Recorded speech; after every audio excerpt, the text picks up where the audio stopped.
நித்யானந்தம். இந்த குரு பௌர்ணமி நன்னாளிலே உங்களோடு ஒரு சில கருத்துக்களை பகிரலாம் என ஆசைப்படுகிறேன். குருவை பற்றி.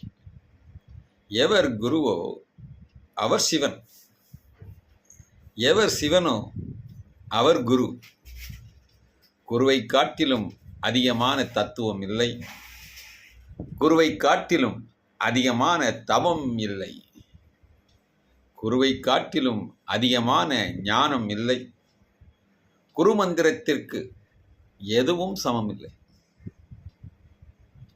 குருவிற்கு சமமான தெய்வமும் இல்லை, குருவிற்கு சமமான உயர்வும் இல்லை.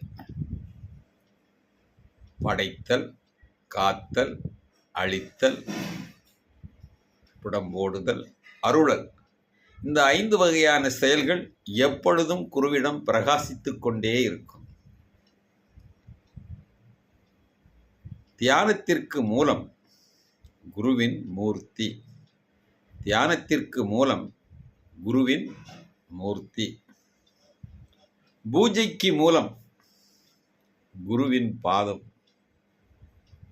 பூஜைக்கு மூலம் குருவின் பாதம்.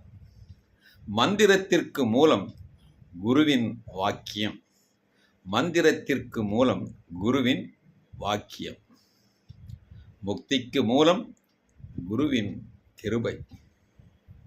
யாரெல்லாம் குருவை பார்த்தார்களோ, யாருக்கெல்லாம் குரு கிடைக்கப் பெற்றார்களோ அவர்கள் அனைவரும் பாக்கியசாலிகள்.